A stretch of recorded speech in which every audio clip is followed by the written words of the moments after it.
Hello viewers, آج ہم آپ سے بات کریں گے فلسطین پہ جاری اسرائیل کے حملوں کے بارے میں۔ اسرائیل نے ان حملوں کے لیے پری ایمپٹیو سٹرائک کے ڈاکٹرین کو اپنا جواز بنایا ہے، تو ساتھ ہی ہم پری ایمپٹیو سٹرائک کے ڈاکٹرین کی انٹرنیشنل لاء کے اندر سٹینڈنگ پر بھی نظر ڈالیں گے۔ یہ حملے حالیہ سال میں کیے جانے والے بدترین حملے کہلائے جا رہے ہیں۔ CNN کے مطابق صرف جمعے کے روز کیے گئے ریڈ میں 44 سویلینز اور ملیٹنٹس مارے گئے۔ یہ خبر اپنے آپ میں بائسنس کو ظاہر کرتی ہے۔ سویلینز اور ملیٹنٹس کی اموات کو اکٹھا لکھنا دراصل سویلین اموات چھپانے کے لیے ہے۔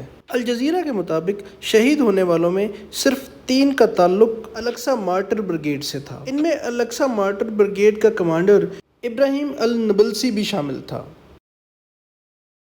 اس کے بعد اسلامک جہاد، جو کہ ایک چھوٹا جہادی گروپ ہے، نے اسرائیل پر 1175 راکٹس داغے، جن میں سے 185 راکٹس غزہ کے ایریا میں ہی گرے۔ باقی راکٹس میں سے 96% کو اسرائیل کے ڈیفنس سسٹم آئرن ڈوم نے کامیابی سے روکا۔ اسرائیل کے پرائم منسٹر یائر لپیڈ نے ان حملوں کو اپنی کامیابی قرار دیا اور دعویٰ کیا کہ ان حملوں کے تمام اہداف کامیابی سے مکمل کیے گئے ہیں۔ اسرائیل نے ان حملوں کو پری ایمپٹیو سٹرائک قرار دیا ہے، جس کا مطلب یہ ہے کہ اس سے پہلے کہ جہادی اسرائیل پر حملہ کرتے، اسرائیل نے ان کے ٹھکانوں کو نشانہ بناتے ہوئے خطرے کو قبل از وقت ختم کیا ہے۔ پری ایمپٹیو سٹرائک کا یہ بدنام زمانہ ڈاکٹرین اس سے پہلے بھی مختلف ممالک کی طرف سے اپنے دشمنوں کو نشانہ بنانے کے لیے استعمال کیا جاتا رہا ہے۔ آئیے پری ایمپٹیو سٹرائک کے اس ڈاکٹرین کو سمجھنے کی کوشش کرتے ہیں اور انٹرنیشنل لاء میں اس کی حیثیت کیا ہے، اس پر بھی نظر ڈالتے ہیں۔ یونائٹڈ نیشنز کے چارٹر کا آرٹیکل 2.4 تمام ممبران کو دوسرے ممبران کے خلاف طاقت کا استعمال کرنے یا طاقت کا استعمال کرنے کا تھریٹ کرنے سے روکتا ہے۔ ایسا کرنا تمام ممالک کی زمینی اور سیاسی آزادی کے لیے ضروری بھی ہے، لیکن اس کے ساتھ ساتھ یہ بھی ضروری ہے کہ تمام ممالک کو اپنے ڈیفنس کا حق بھی دیا جائے۔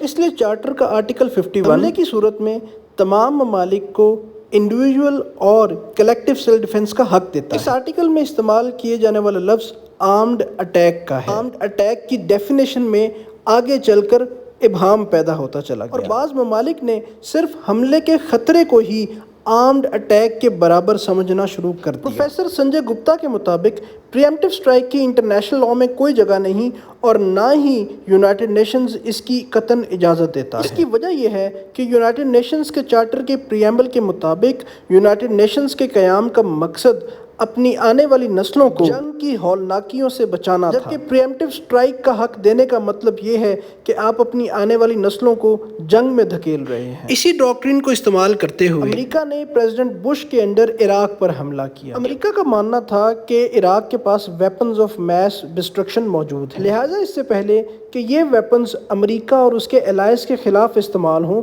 امریکہ یہ حق رکھتا ہے کہ وہ اس خطرے کو پہلے ہی ختم کر دے۔ اس کے علاوہ اسرائیل نے ہی 1981 میں پری ایمپٹیو سٹرائک کو جواز بناتے ہوئے عراق کے نیوکلیئر ری ایکٹر پہ حملہ کیا۔ اس وقت یونائٹڈ نیشنز نے اور برطانیہ کی وزیر اعظم مارگریٹ تھیچر نے اسرائیل کے اس اقدام کی بھرپور مخالفت اور مذمت کی تھی۔ اس طرح کے انسٹنسز کی وجہ سے یہ ضروری ہو گیا تھا کہ آرٹیکل 59 میں استعمال کیے گئے لفظ آرم اٹیک کی تشریح کی جائے۔ اس کی تشریح کے لیے امریکی تاریخ سے کیرولن کیس کا سہارا لیا گیا، جس کے تحت اگر 4 شرائط پوری ہو جائیں تو دوسرے ملک پر حملہ کرنے کا جواز موجود ہوتا ہے۔ پہلا یہ کہ حملہ ہو چکا ہو یا حملہ ہونے کا فوری خطرہ ہو، جس کا مطلب یہ ہے کہ فوجیں سرحد پر لگ چکی ہوں، اور دوسرا یہ کہ دشمن کی اس جارحیت کا فوری جواب دینا ضروری ہے۔ تیسرا یہ کہ کسی اور رسپانس کی کوئی گنجائش باقی نہ بچی ہو، کسی اور ملک یا اتھارٹی سے کنسلٹ نہ کیا جا سکتا ہو جو کہ اس حملے کو روک سکے۔ اور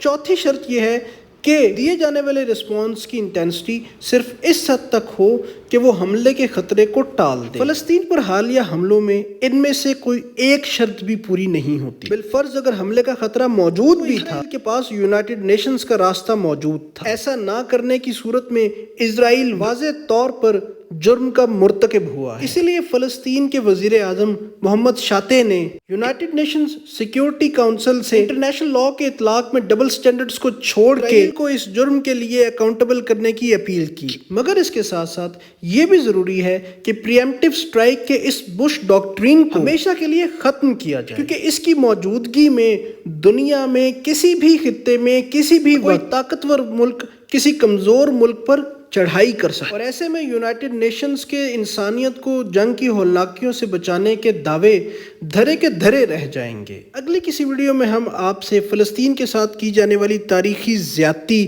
اور فلسطینیوں کی طرف سے ہونے والی غلطیوں کے بارے میں بات کریں گے کہ جس کی وجہ سے ایک ملک کے مالک اپنے گھروں اور ملک سے بے گھر ہو گئے۔